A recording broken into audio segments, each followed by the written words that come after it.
Autumn 1944 settled heavily over the Western Front, its cold mist clinging to the edges of ruined villages and shattered tree lines.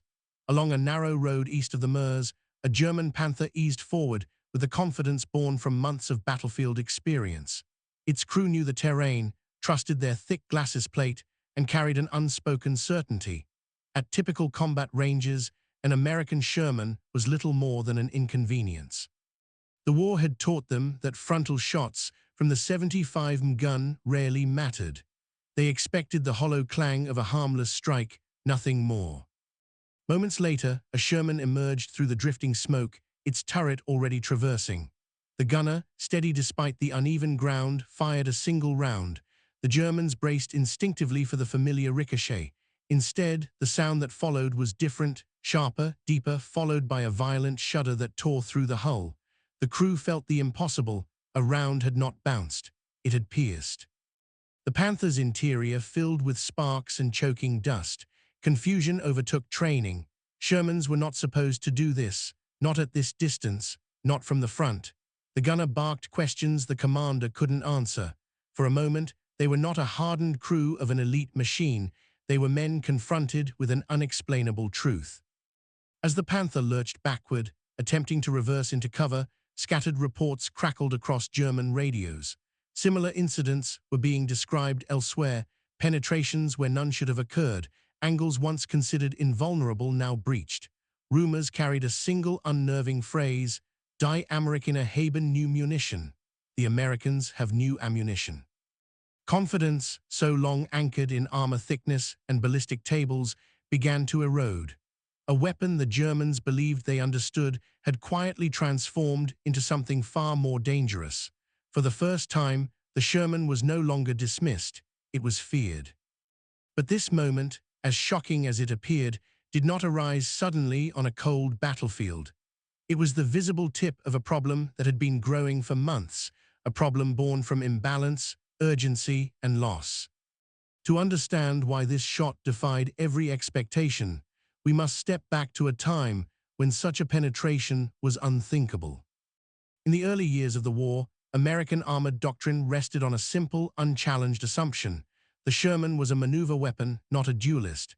It was designed to exploit breakthroughs, support infantry, and overwhelm exposed positions, not to trade shots with the heaviest machines Germany could build.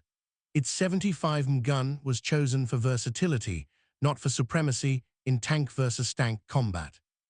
To U.S. planners, killing enemy armor was the responsibility of tank destroyer units, not the Sherman crews who would soon find themselves facing far more than theory had promised. Across the lines, German propaganda amplified a narrative that fit both pride and strategy. Tigers and Panthers were presented as steel citadels, armored champions with frontal plates that no Allied gun could hope to breach.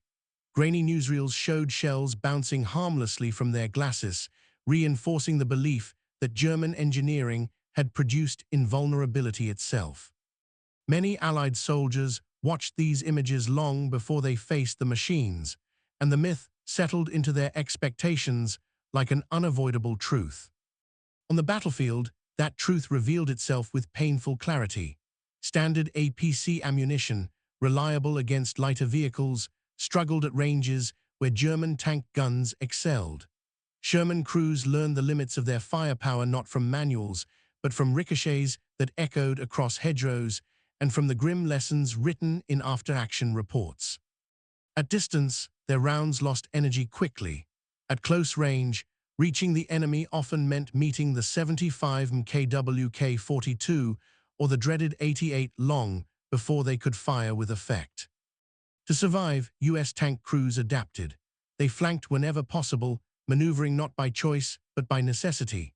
They used terrain as armor and speed as a shield, hoping to catch a Panther's thinner sides rather than challenge its formidable front. These tactics saved lives, but they also reinforced the central imbalance. One side could dictate the terms of engagement, while the other was forced to improvise around its own limitations. German commanders took this imbalance for granted. They believed American weaknesses were fixed, structural, unchangeable, and for a time, the battlefield seemed to agree. Yet in laboratories far from the front, American engineers were beginning to question whether that imbalance truly had to endure. The summer battles in Normandy delivered a lesson that no officer could soften and no training manual could disguise. Sherman crews discovered that beyond 500 to 700 meters, their guns struggled to bite into German armor. Engagements that should have favored maneuver instead became exercises in survival, as rounds fired in hope struck with too little energy to matter. Reports flowed back through command channels with a consistency that was impossible to dismiss. At practical combat ranges, the Sherman's firepower was failing to keep pace with the war it was asked to fight. Across the hedgerows, the Germans held advantages measured not only in armor thickness, but in reach. The long-barreled 75 mounted on the Panther could penetrate at distances where a Sherman could scarcely reply. The famed 88, whether on Tiger tanks or dug in as anti-tank guns, delivered accuracy and lethality across open fields with unnerving ease. American crews often saw the flash of an enemy gun before they could bring their own weapons to bear, a disparity that turned every approach march into a contest against an unseen clock. To counter this, tankers improvised. They flanked through narrow lanes, used smoke with increasing frequency, and coordinated with infantry to locate weak points in German lines. These tactics worked, but they were costly. A flank required speed, exposure, and a willingness to move close to weapons designed to destroy them in a single hit. The bravery of American crews was unquestioned. Their equipment simply demanded risks for which courage alone was never enough. Behind the front, engineers and ordnance officers studied the mounting losses with growing urgency. Designing a new tank or gun would take years the Army did not possess. What they needed was a solution that could fit inside the weapons already fielded, something that could alter the physics of penetration without altering the machines themselves. In laboratories scattered across the United States, researchers began to experiment with materials that behaved differently under extreme pressure. Tungsten, dense and unyielding, became the focus. If a core of such material could be accelerated to unprecedented velocity, perhaps it could overcome armor not through mass, but through speed. The idea was almost counterintuitive. Victory not through bigger guns, but through smarter ammunition. And as this idea took shape, a quiet shift began, one that would redefine what a Sherman could do when the right round was finally chambered. The search for a solution to Germany's armored dominance led American scientists to a material whose properties felt almost unnatural. Tungsten carbide, an alloy harder than steel and vastly denser, offered a path that conventional ballistics had rarely explored. In laboratories filled with the hum of precision lathes and the scent of cutting oil, researchers began shaping slender penetrators no larger than a finger, each one designed to concentrate force into a point fine enough to challenge the thickest armor on the continent. These were not shells in the traditional sense. They were experiments in physics, built to defeat metal through density and speed rather than mass alone. The concept that emerged was deceptively elegant. Instead of firing a full-caliber, all-steel projectile, engineers envisioned a lightweight outer shell, the sabot, cradling a much smaller hyperdense tungsten core. When the round left the barrel, the sabot would fall away, freeing the penetrator to continue toward its target at velocities far beyond what a standard shell could achieve. The theory was simple. If energy equals mass times velocity squared, then velocity could become the decisive factor. A smaller projectile traveling faster might do what a larger one could not. But physics alone could not silence the critics. Skeptics warned that such extreme speeds might cause unpredictable accuracy. Others feared accelerated barrel wear or questioned the practicality of producing tungsten in sufficient quantities during wartime. There were debates over whether the sabot would separate cleanly, whether the lighter shell would tumble, and whether crews accustomed to traditional ammunition would trust a round so different in design. Every advantage seemed paired with an uncertainty. Despite these doubts, early tests provided results that bordered on revolutionary. On isolated proving grounds, where armor plates stood like silent witnesses to innovation, the prototypes punched holes through steel that standard rounds barely scratched. High-speed cameras captured impacts that defied expectation, penetrators striking with a sharp, almost surgical violence. Observers who arrived doubtful left with a sense that something profound had been discovered. The Sherman's 76 gun, previously judged insufficient against panthers and tigers, suddenly possessed untapped potential. It was a revelation that altered the conversation entirely. The tank did not need a larger turret or a heavier gun. It needed ammunition that transformed its existing weapon into something far more formidable. A smarter round, not a bigger one. A shift in thinking rather than machinery. Yet this scientific breakthrough carried a shadow, designing a tungsten core penetrator in a cont. Rolled lab was one thing, producing it at scale for an army fighting across 2 continents was another. And as the first prototype succeeded, engineers soon faced a new and daunting reality. The greatest challenge was no longer invention, but production. The promise of tungsten core ammunition collided almost immediately with the realities of wartime scarcity. Tungsten, for all its remarkable properties, was one of the rarest industrial materials available to the United States. The nation imported most of its supply, drawing from mines as distant as Burma, China, and Portugal, supply lines strained by global conflict and vulnerable to disruption. What little arrived on American shores was already spoken for, earmarked for tools and machines essential to sustaining the broader war effort. Turning that precious metal into ammunition seemed, at first glance, an indulgence the country could not afford. Competing priorities sharpened the dilemma. Aircraft factories required tungsten cutting tools to machine high-strength alloys. Artillery designers relied on tungsten for shaped charge liners and specialty penetrators. Machine shops across the nation needed it simply to keep production lines moving. To divert even a fraction of this material toward tank rounds risked slowing the very industries that supplied the front. Every request for tungsten had to be justified not only in terms of battlefield need, but in terms of opportunity cost. In this calculus, ammunition was easy to deprioritize. Inside the Army's ordnance offices, debates grew increasingly pointed. Some argued that allocating tungsten to tank guns was a short-sighted response to German heavy armor, useful in the moment but unsustainable in the long term. Others warned that creating a dependency on a scarce resource would leave the armored force vulnerable to supply disruptions. A single convoy delayed, a single mine overtaken, and production could halt. For officers tasked with balancing strategy and logistics, HVAP, known as high-velocity armor-piercing ammunition, seemed more like a risk than a solution.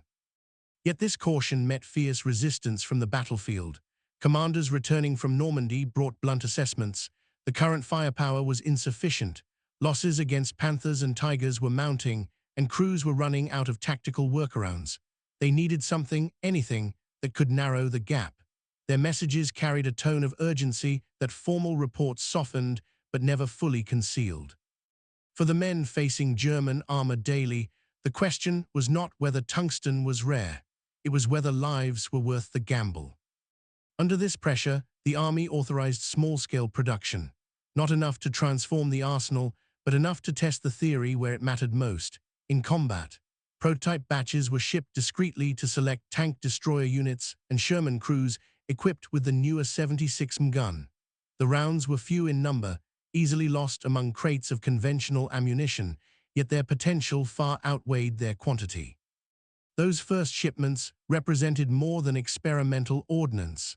They marked a shift from hesitation to action, from theoretical advantage to battlefield promise.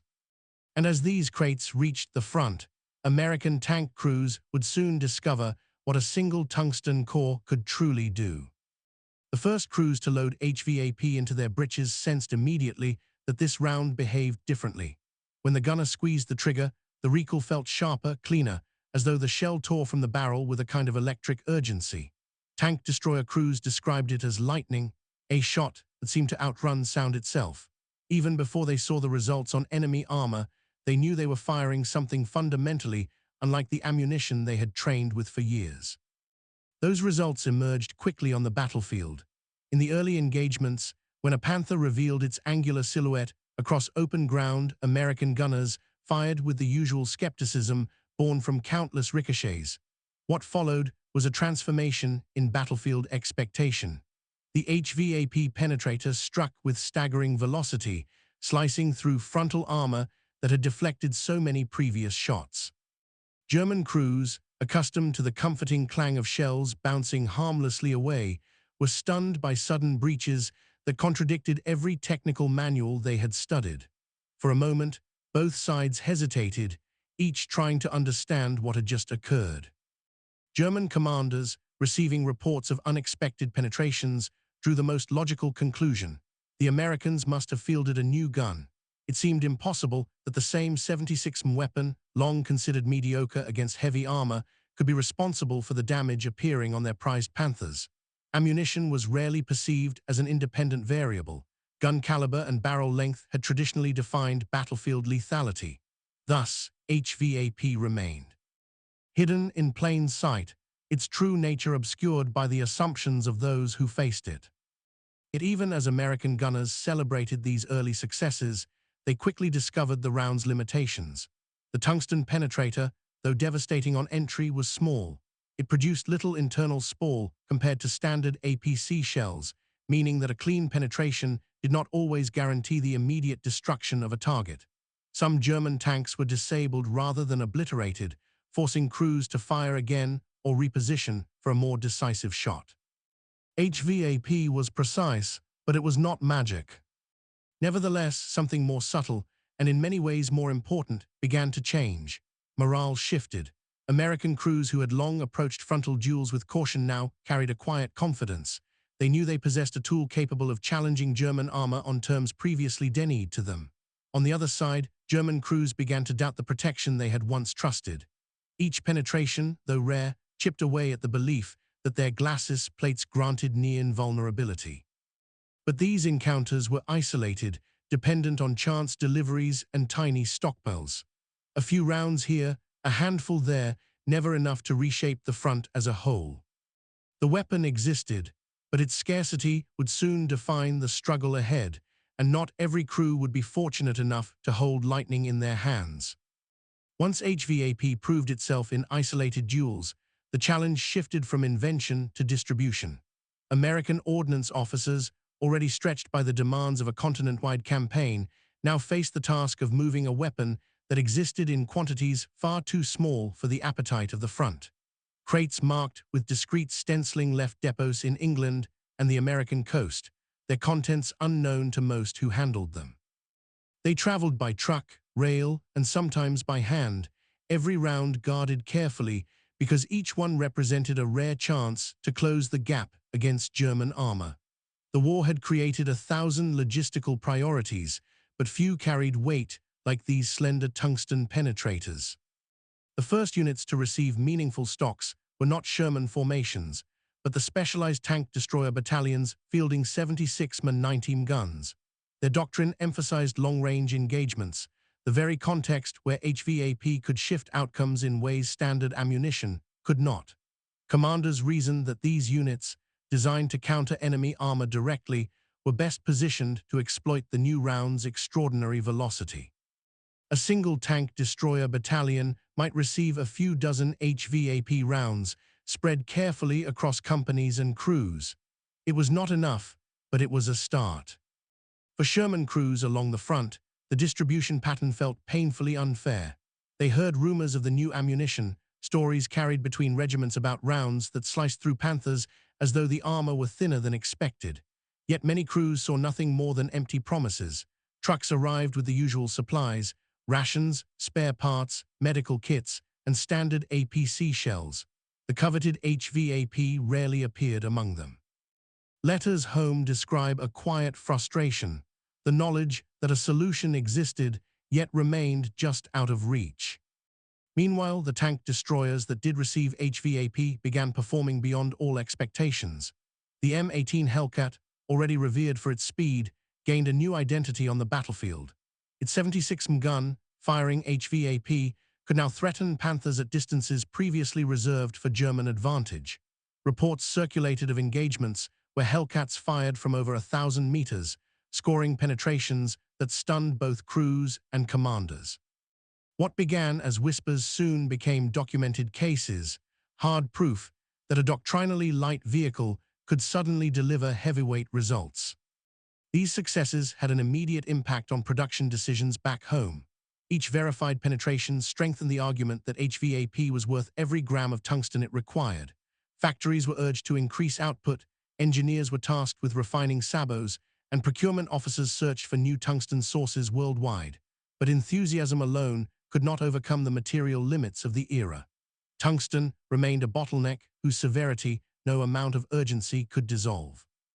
The military could increase production, but only within the narrow boundaries permitted by geology and global conflict. Still, the pressure to supply more units grew. The idea that a handful of specialized battalions could wield such influence threatened to reshape tactical thinking entirely.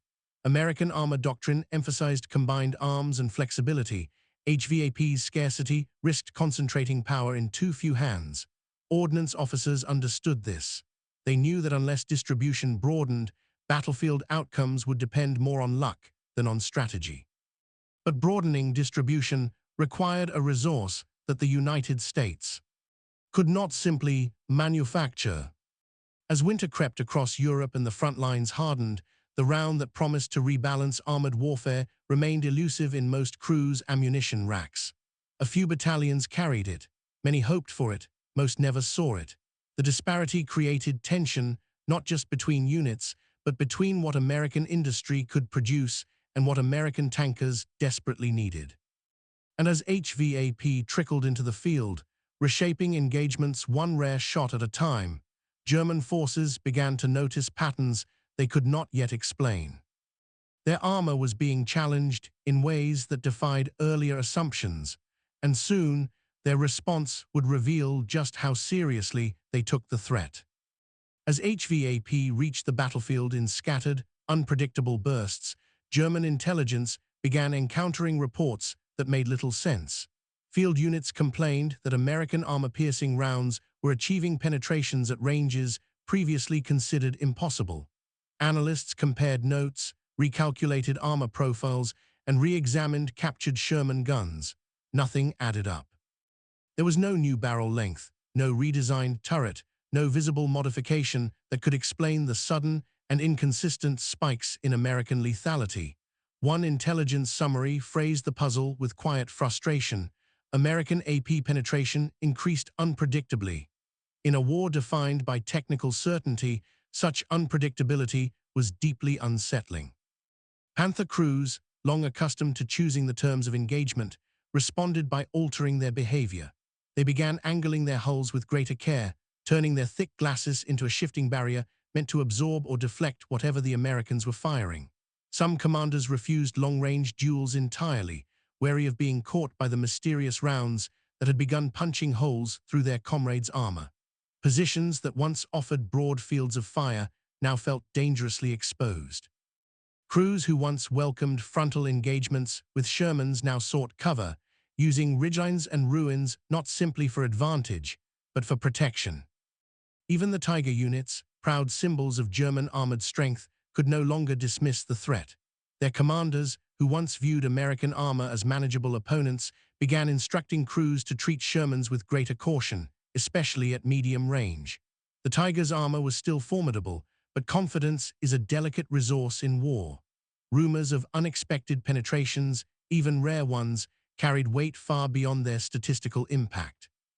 Each report eroded the psychological shield that thick steel had long provided. Yet for all the anxiety HVAP created, its influence remained uneven. Many American units never saw a single round during entire engagements. Others received only a handful, carefully rationed for emergencies. German crews noticed this inconsistency. Some duels played out exactly as before, with American shots glancing harmlessly away. Others ended abruptly, with a single tungsten core penetrator finding its mark. The irregularity made it impossible for German commanders to determine whether a particular Sherman posed a mortal threat or a familiar nuisance. This inconsistency produced a strange pattern in the battle reports, isolated American tanks achieving sudden and decisive overmatch, while neighboring units fought with traditional limitations. In one engagement, a Panther might fall to a shot it should have survived. In the next, the same model would shrug off multiple hits without difficulty. German analysts, unable to reconcile these contradictions, began attributing the incidents to misidentification or lucky hits. The true cause, an ammunition type too scarce to appear in predictable quantities, remained largely invisible. But HVAP's greatest weapon was not only its penetrating power, it was doubt. The moment German crews realized that any Sherman might be carrying the round, their calculations changed. Decisions they once made with confidence now carried hesitation. Should they hold a position longer? Should they risk exposing their front plate? Should they assume the next American shot would bounce or pierce? War is shaped as much by perception as by physics, and HVAP, despite its scarcity, altered both. Meanwhile, American commanders studied these reactions closely. They recognized that unpredictability itself had become an asset. A rare round, used at the right moment, could reshape an engagement far more effectively than quantity alone. The question was how to harness this effect deliberately rather than leaving it to chance. And so, behind the shifting front lines, the U.S. Army began refining not only how HVAP was distributed, but how it would be used. As HVAP slowly entered the battlefield, American commanders realized that its value depended on far more than tungsten and velocity. A rare round could not simply be fired on instinct. It had to be delivered with intelligence, timing, and precision. The first step was reconnaissance.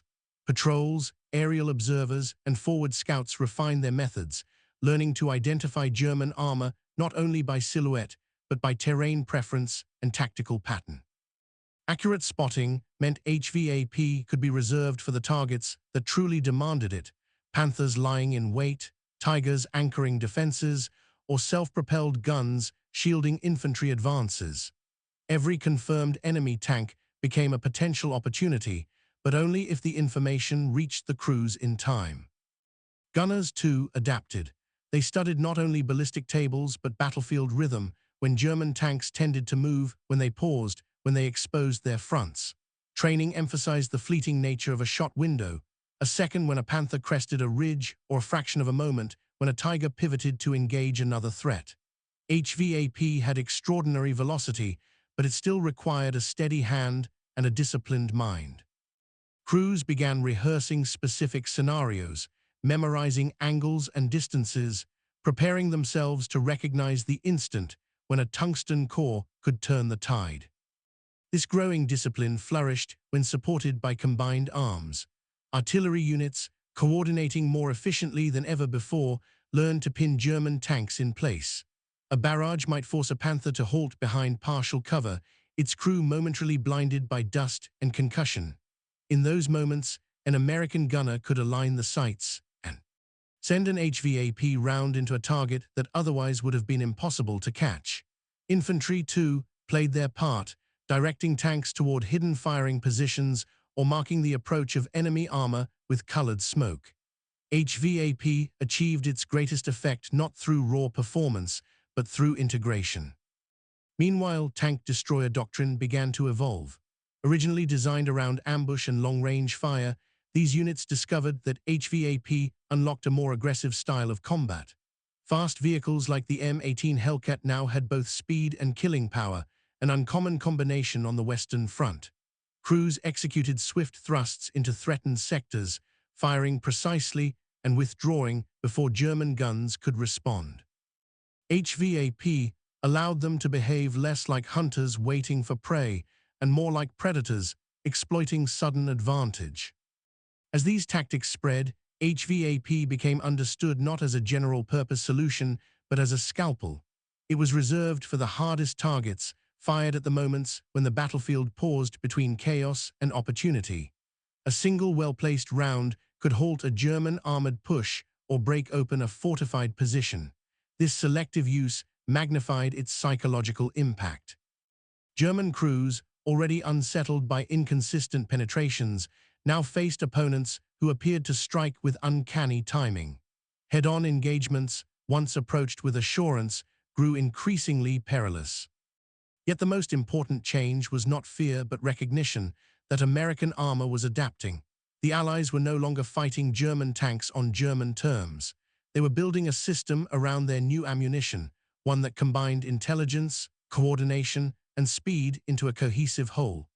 HVAP was no longer merely a projectile, it had become a catalyst for doctrinal evolution. And in the final months of the war, as winter hardened battle lines and Germany launched its last great offensives, this evolving system would collide with the most desperate armor battles of the conflict. Late-war Europe was about to reveal just how far a single tungsten core could shift the balance. The Ardennes in December 1944 was a world carved from ice and silence. Snow muffled the forests, fog blurred the ridgelines, and the winter sky hung low over the American lines. Into this frozen landscape came the armored spearheads of the German counteroffensive, panthers and tigers advancing with the weight of expectation behind them. Their thick armor and powerful guns had dominated earlier battles, and now, in the first days of the Battle of the Bulge, they pushed deep into Allied positions. Many American units were caught off guard, scattered or overrun before they understood the scale of what was unfolding. Against these armored columns, U.S. tank destroyer units moved with a mix of urgency and uncertainty. They were lightly armored, dangerously exposed, and accustomed to relying on speed rather than resilience. But some of them carried something new, small stocks of HVAP rounds issued in the weeks before the offensive. These crews had trained with them, studied their behavior, and understood the rare chance they represented. As German tanks pressed forward through narrow valleys and snow-choked roads, American commanders saw an opportunity to exploit both terrain and surprise. The first HVAP ambushes emerged from the white gloom like sudden fractures in the battlefield. A panther would turn a corner or crest a rise, confident in the strength of its glacis plate, only to be met by a tungsten core traveling at extraordinary speed. The impact was sharper than a standard shot, a cracking violence that stunned both sides. Flashes of bright steel erupted against the cold air as HVAP rounds punched through armor once thought impervious. German crews were accustomed to the dull clang of deflection. Now they heard something different, an intrusion rather than a rejection, a violation of the very idea of frontal immunity. For the American gunners, these moments were both vindication and revelation. They saw their shots land with an effectiveness few had expected, slicing into panthers from angles that standard ammunition would never have breached. In the icy light of the Ardennes, every successful penetration carried weight far beyond its tactical value. It signaled that the imbalance of earlier campaigns was shifting, however slightly, and that the German advance could be slowed not only by weather and terrain, but by precision. As HVAP-equipped Hellcats and M36 tank destroyers repositioned along key forest roads, they began to shape the tempo of battle. Instead of retreating or attempting reckless flanking maneuvers, they engaged directly, forcing panthers to halt, forcing tigers to angle their armor, forcing commanders to reconsider routes that had seemed safe hours before. The Americans were still outgunned, still lightly armored, still vulnerable. But now, at decisive moments, they possessed the means to strike with unexpected force. German crews reported being hit from distances that contradicted their training. Commanders who had trusted their frontal armor for 2 years now found it pierced in the opening weeks of the offensive. It was not the quantity of HVAP that mattered, there was too little for that, but the psychological shock it delivered. Each sudden loss caused hesitation. Each unexplained penetration forced a reassessment of tactics. And hesitation, in war, is often the first step toward losing momentum. During those critical hours, as U.S. forces braced to prevent a full collapse of the line, HVAP played a quiet but essential role. It bought time for reinforcements, for artillery to reposition, for commanders to regain control. It did not stop the German offensive alone, but it helped ensure that armored thrusts met resistance sharp enough to fracture their pace. The Ardennes became not only a test of endurance, but a proving ground for a round designed in laboratories thousands of miles away. And as winter tightened its grip and the German attack faltered, a new question emerged among American commanders. If HVAP could tip the balance here, what might it achieve as the war entered its final, most desperate months?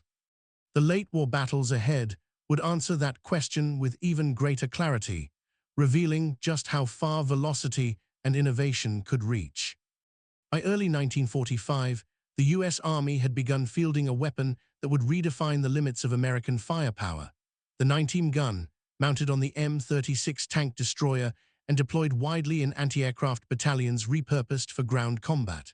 When paired with HVAP, this weapon crossed a threshold no American crew had experienced before. The round did not simply improve performance, it transformed it. What began as a clever solution for the 76 gun became, in the 19, a decisive instrument capable of reshaping armored warfare in the final act of the European campaign. Gunners who fired the 19 HVAP round described a sensation distinct from anything they had known. The sabot discarded cleanly, the core accelerated with violent precision, and the target responded with unmistakable clarity.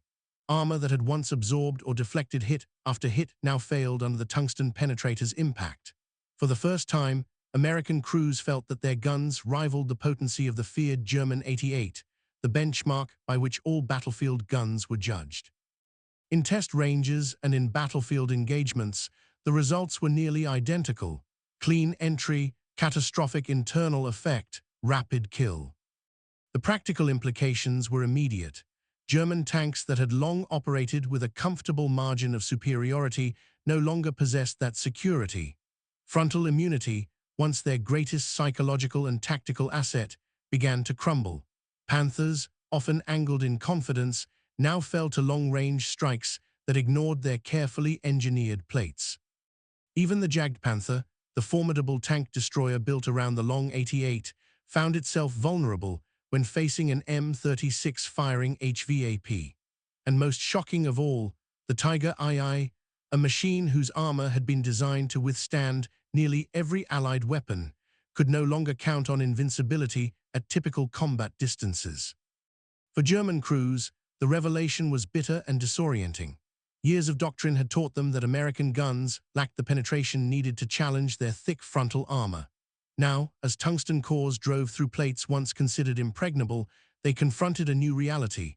The Americans had found a way to close the technological gap without building a new tank.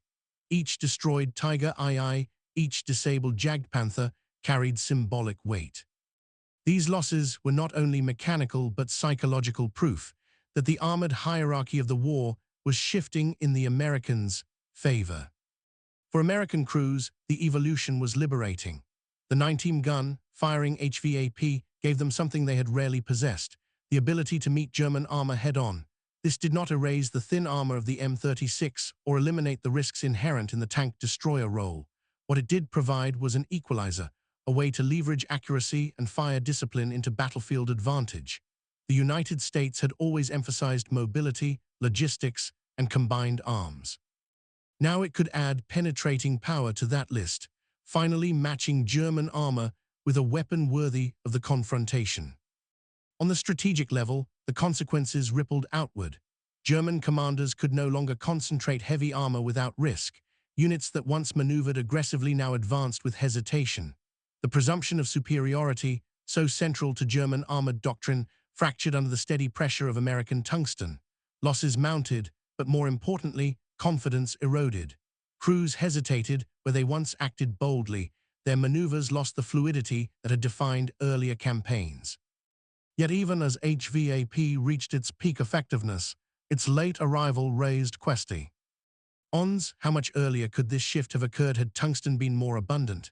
How many American lives might have been saved if the 19 HVAP round had been available in Normandy, or at Aachen, or in the Huaqian Forest?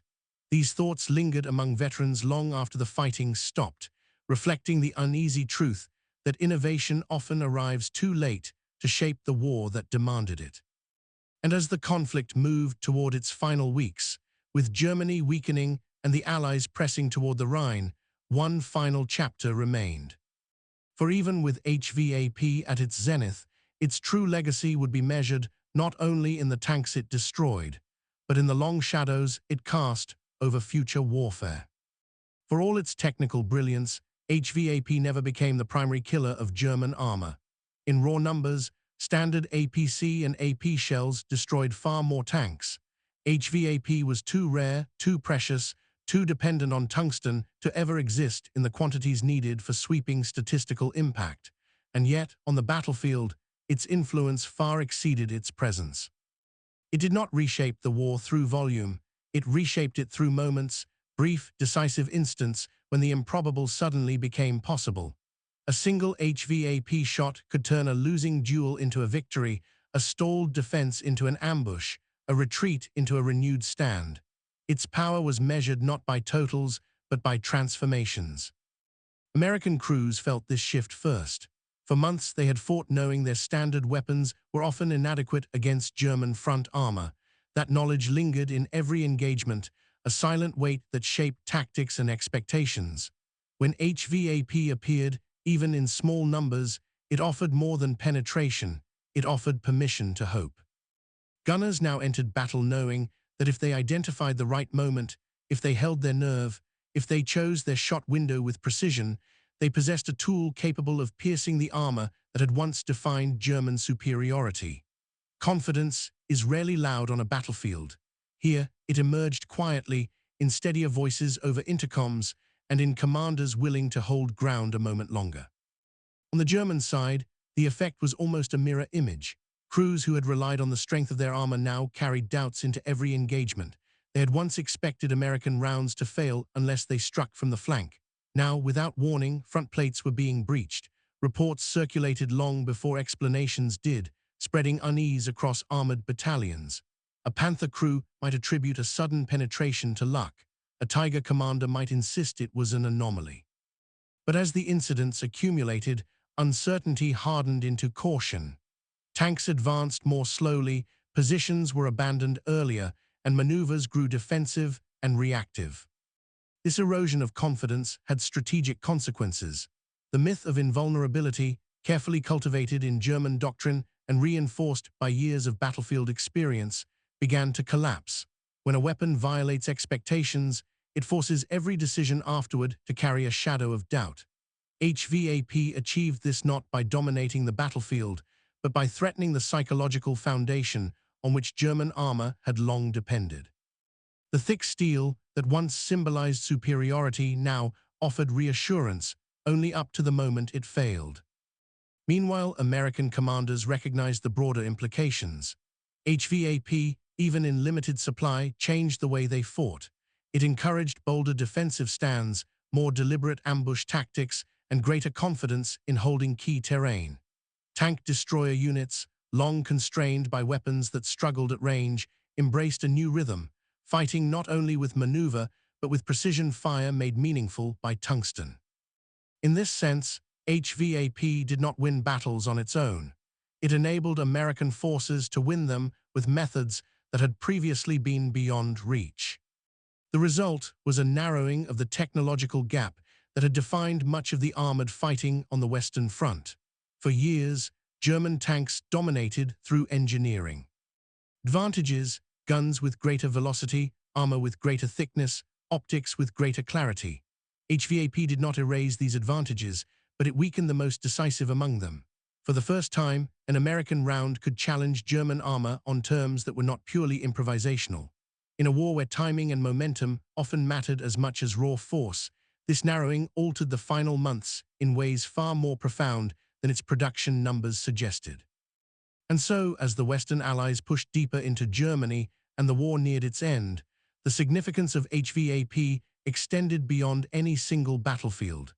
It signaled a shift in how problems of armor and firepower would be solved through innovation, material science, and the understanding that precision could eclipse brute strength. But the story of HVAP is not only one of battlefield change, it is also one of cost, scarcity, and the hard truths behind technological progress. The consequences of this late-arriving solution now began to reveal themselves. By the time HVAP began reaching the front in numbers noticeable enough to influence combat, the American armored force had already paid a steep price. Thousands of tankers had fallen in the fields, hedgerows, and forests of Europe, lost to ambushes they could not counter and frontal duels they could not win. Their Shermans were brave vehicles, but ill-matched against the heavy steel pushed forward by Germany. Families back home received telegrams long before engineers produced tungsten cores. For the men who survived, the arrival of HVAP was both a relief and a reminder of everything it had come too late to prevent. Its late introduction cast a long shadow over its legacy. In theory, HVAP offered the potential to transform the battlefield.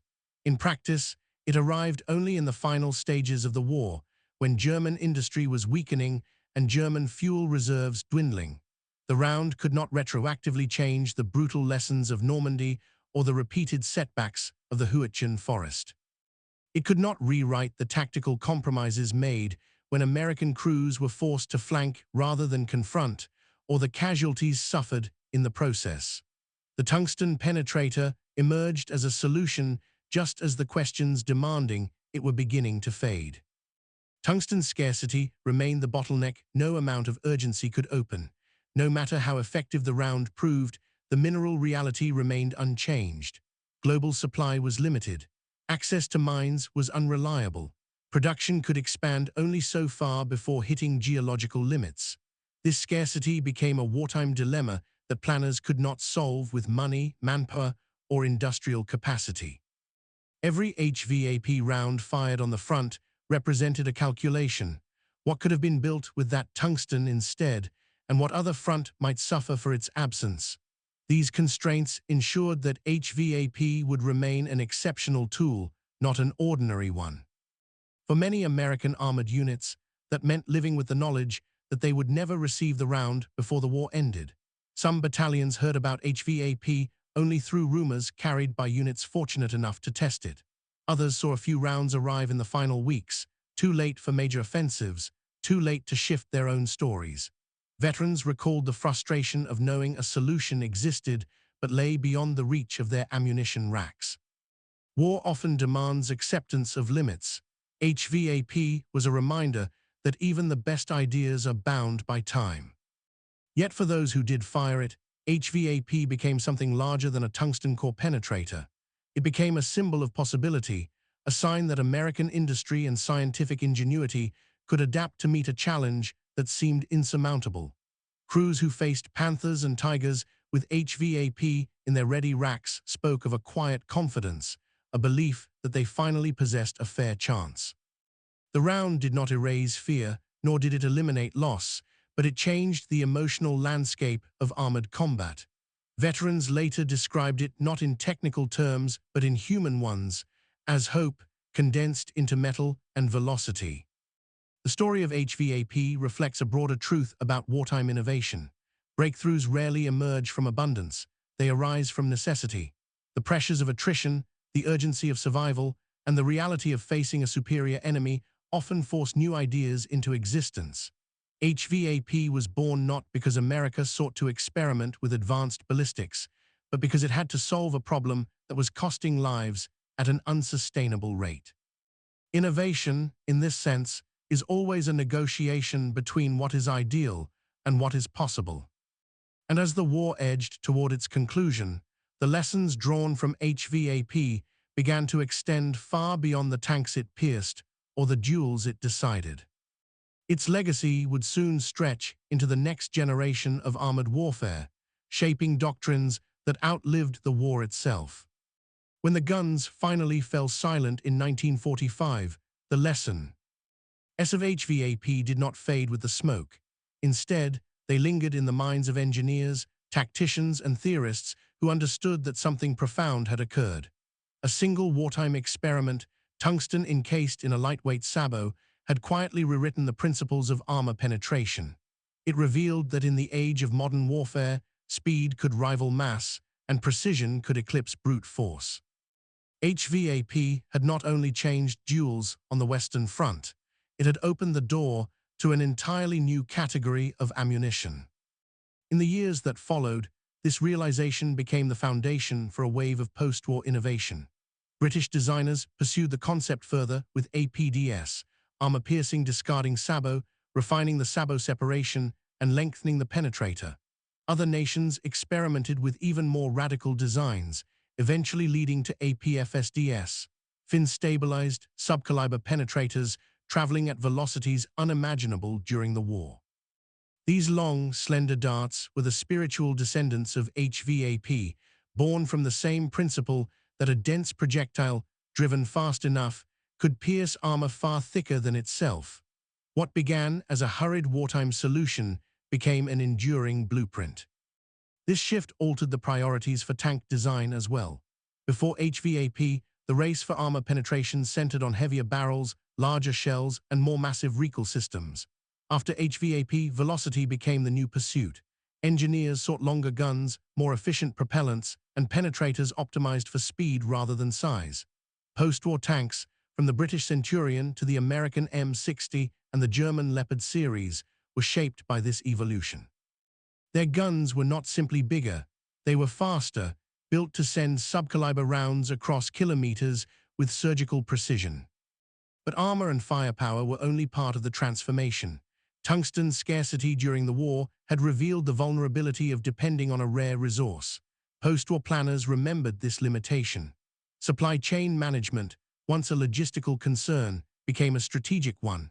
Nations secured access to tungsten deposits, diversified sources, and developed alternatives such as depleted uranium for penetrators. The shortages that once restricted HVAP production became case studies in how materials science could define battlefield outcomes. The lesson was clear. Innovation required not only technology, but the infrastructure to sustain it. Militaries also recognized a subtler truth, one that extended beyond metallurgy. HVAP had shown that ammunition could redefine what a tank gun was capable of, independent of its caliber. A 76 weapon-firing HVAP could, in the right circumstances, threaten a Panther. A 90 gun with tungsten could challenge a Tiger II. Gun size no longer dictated performance as rigidly as before. For post-war doctrine, this meant flexibility. Smaller guns could remain viable with improved ammunition, and larger guns could pursue precision over mass. The battlefield calculus had shifted. This understanding fed directly into the American approach to armored warfare in the Cold War. Tactical flexibility, once built around necessity, became deliberate doctrine. U.S. forces emphasized mobility supported by advanced ammunition rather than relying solely on heavily armored platforms. The belief that technological adaptation could compensate for disadvantages in raw gun size or armor thickness became central to American thinking. HVAP had demonstrated that innovation could level the field, even against seemingly superior opponents. Yet the significance of HVAP extended beyond laboratories and manuals. It represented a moment when the constraints of war forced a leap forward, when a battlefield problem pushed science toward solutions that would echo for decades. Its influence could be traced in every sabot dart launched across Cold War proving grounds, in every fin-stabilized penetrator tested against composite armor, in every tactical doctrine that prioritized precision over weight.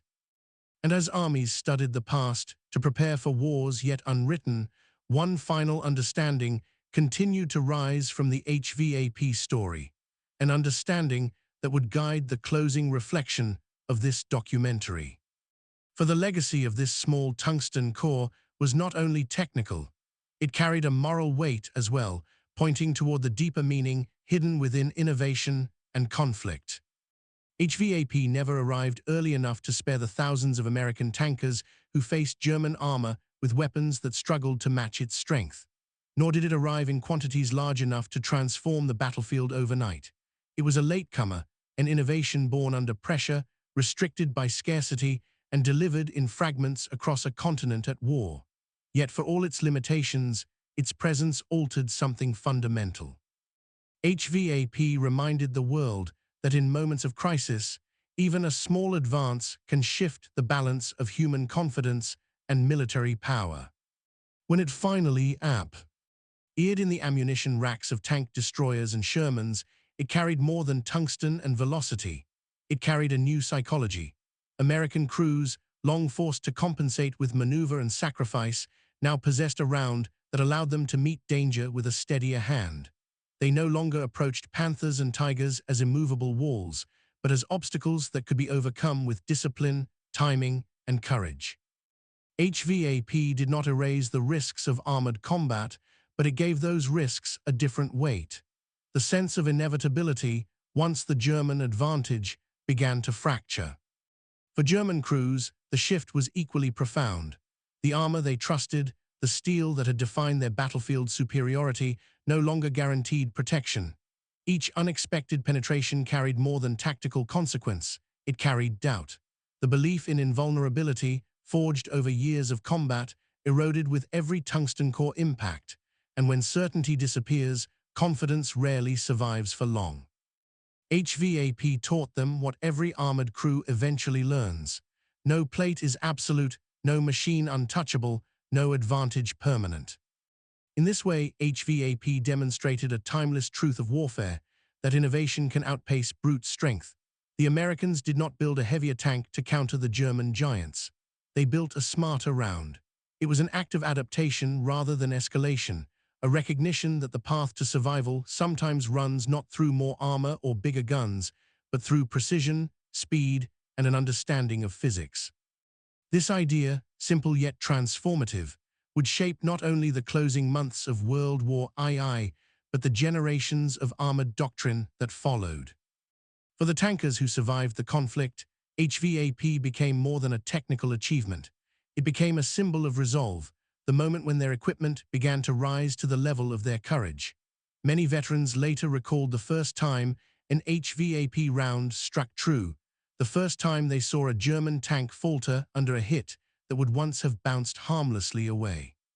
Those moments remained vivid, not because of the destruction they caused, but because of what they represented, a chance to fight on equal terms.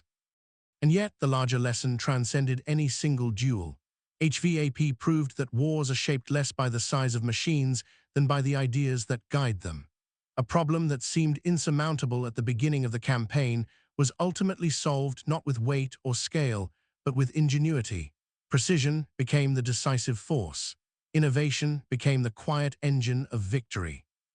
In the end, the story of HVAP is the story of how a small tungsten core cast a shadow far larger than its size, on the battlefield, on the doctrines that followed, and on the soldiers who carried it into combat. This is why the Germans never saw it coming, because a single tungsten core turned the humble Sherman into the tank they could no longer ignore.